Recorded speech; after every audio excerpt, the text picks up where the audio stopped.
खुदाम यसू जो कि मौलूद मुक़द्दस है और वो चाहता है कि उसके लोग भी मुक़द्दस बने, उसी के नाम में आपकी सलामती हो। क्या आपने कभी गौर किया कि एक मजहबी आदमी में और एक रूहानी आदमी में क्या फ़र्क होता है? मजहबी आदमी वो होता है जो अपने मज़हब की तमाम रसूमात को बड़े शौक से, बड़ी तनदही से, बड़ी सरगर्मी से अदा करता है, और आम तौर पर ऐसे शख्स का मकसद ये होता है कि इन रसूमात की अदायगी से वो किसी तरह से खुदा की रज़ा को हासिल कर ले और जो मज़हब के वो इन तकाज़ों को पूरा करके खुदा के हजूर में मकबूल ठहरे। इसके बरक्स रूहानियत का ताल्लुक बातन से होता है और एक रूहानी आदमी की ख्वाहिश ये होती है कि वो अपने आप को पूरी तरह से खुदा की मर्जी में ढाले, और सिर्फ रसूमात की हद तक नहीं बल्कि उसकी ज़िंदगी के तमाम पहलू, वो जो दुनिया को नज़र आते हैं और जो नहीं भी नज़र आते हैं, वो सभी खुदा की मर्जी के ताबे हों और जो उसका रिश्ता जो खुदा के साथ है वो गहरा हो। तो यूँ हम देखते हैं कि मज़हब का ज़्यादा ज़ोर रसूमात पर होता है, जबकि रूहानियत का ताल्लुक आपके रवैये और तर्ज़ अमल से होता है। मज़हब ज़ाहरी बातों पर ज़ोर देता है, जबकि रूहानियत आपके बातन पर ज़ोर देती है। इस बात को हम एक और मिसाल से समझ सकते हैं, और इस मिसाल का ताल्लुक काजियों से है। और आज हम जिस काजी की ज़िंदगी पर गौर करने जा रहे हैं, इसका नाम इफ्ता है। इफ्ता की स्टोरी आपको कुज़ात की किताब के 11वें बाब में मिलेगी, और इसकी पहली आयत में कुछ यूँ लिखा है, और जिलादी इफ्ता बड़ा ज़बरदस्त सूरमा और कस्बी का बेटा था, और जिलाद से इफ्ता पैदा हुआ था, और जिलाद की बीवी से भी उसके बेटे पैदा हुए। और जब उसकी बीवी के बेटे बड़े हुए तो उन्होंने इफ्ता को ये कहकर निकाल दिया कि हमारे बाप के घर में तुझे कोई मिरास नहीं मिलेगी। और फिर चौथी और 5वीं आयत में लिखा है,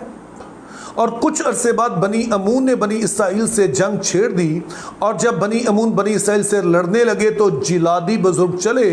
कि इफ्ता को तूब के मुल्क से लेकर आएं। सो वो इफ्ता से कहने लगे कि तू चल कर हमारा सरदार हो ताकि हम बनी अमून से लड़ें। अब इस हवाले में चंद बड़ी ही अहम बातें बताई गई हैं, लेकिन इस हवाले पे आने से पहले मैं आपको याद दिलाता चलूं कि कल की वीडियो में मैंने बताया था कि ये जो काजी थे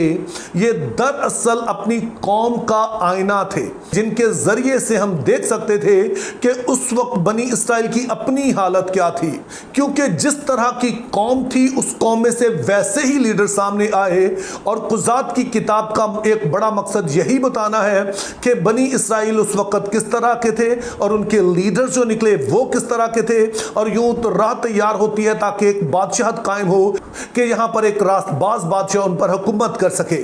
तो जब इस बात को सामने रखकर हम इफ्ता की जिंदगी पर गौर करते हैं तो पहली ही चीज हमें बताई गई कि वो एक कस्बी का बेटा है, एक प्रोस्टिट्यूट का, एक तवाइफ का बेटा है।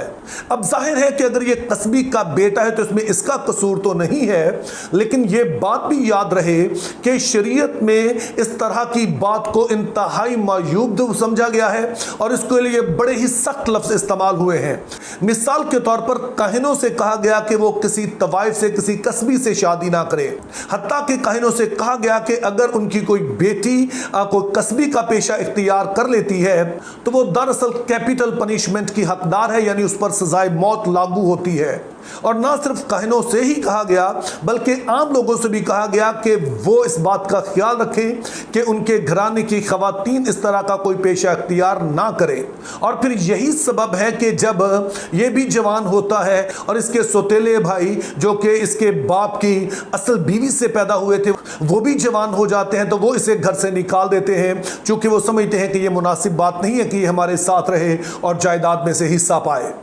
लेकिन दूसरी बात हमें बताई गई है कि ये एक ज़बरदस्त सूरमा भी था। अब हुआ कुछ यूँ है कि जब बनी अमून ने इसराइल पर हमला कर दिया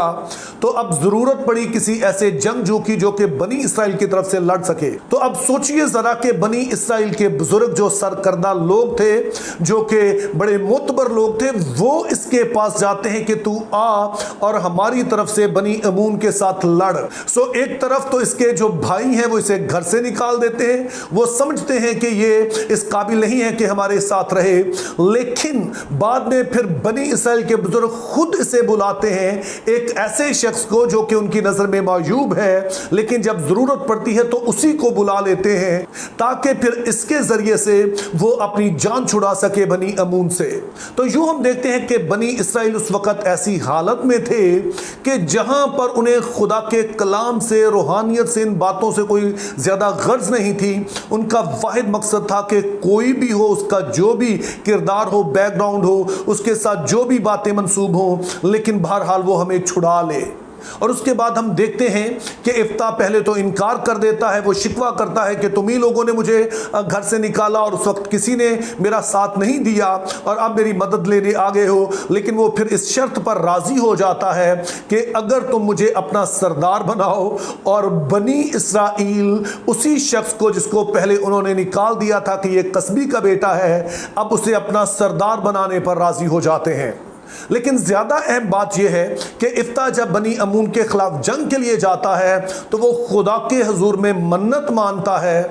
कि अगर खुदा मुझे फतह दे तो जो कोई भी मेरे घर में सबसे पहले बाहर आएगा मैं उसे सोखनी कुर्बानी के लिए खुदावंद को गुजरान दूंगा। और जब इफ्ता जंग के लिए जाता है तो ये बनी अमून पर गालिब होता है, और जब वापस आता है तो सबसे पहले इसकी इकलौती बेटी ही इसके इस्तकबाल को निकलती है। और ये देखकर ये इंतहाई परेशान हो जाता है, दुखी हो जाता है कि मेरी बेटी ही आ गई है जो मेरी इकलौती औलाद है। लेकिन फिर ये कहता है बहरहाल मैंने खुदा को जुबान दी है और फिर मैं इसे फिर नहीं सकता हूं। और उसके बाद कुछ अरसा उसे देता है कि वो अपनी सहेलियों के साथ वक्त गुजारे, और उसके बाद ये खुदावंद के लिए उसे कुर्बान कर देता है।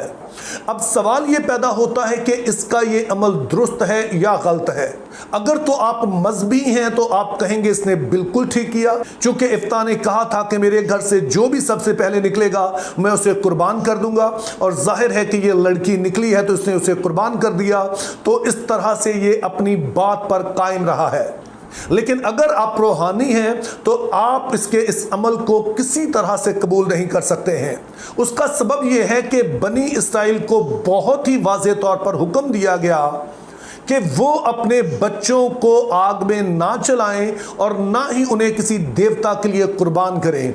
तो यूं हम देखते हैं कि रूहानी होने के लिए लाजम है कि खुदा की हर तरह की मर्जी से हम वाकिफ हों, जो कि हमारी ज़िंदगी के तमाम पहलुओं का अहाता करे, और फिर उसमें हम अपने आप को ढालें। तो यूं मेरे अजीज़ों, हमारे खुदा की ख्वाहिश ये है कि हम रूहानी बने। अगरचे कि खुदा चाहता है कि जो रसूमात हमें दी गई हम उन पर अमल करें, लेकिन दरअसल वो सिर्फ रसूमात की अदायगी नहीं चाहता है, बल्कि वो चाहता है कि हम अपनी ज़िंदगी के हर पहलू को उसके ताबे करें, और हमारा रवैया और हमारा तर्ज अमल वो खुदा की सोच का अक्कास हो। हत्ता कि जब रसूमात भी हों तो वो सिर्फ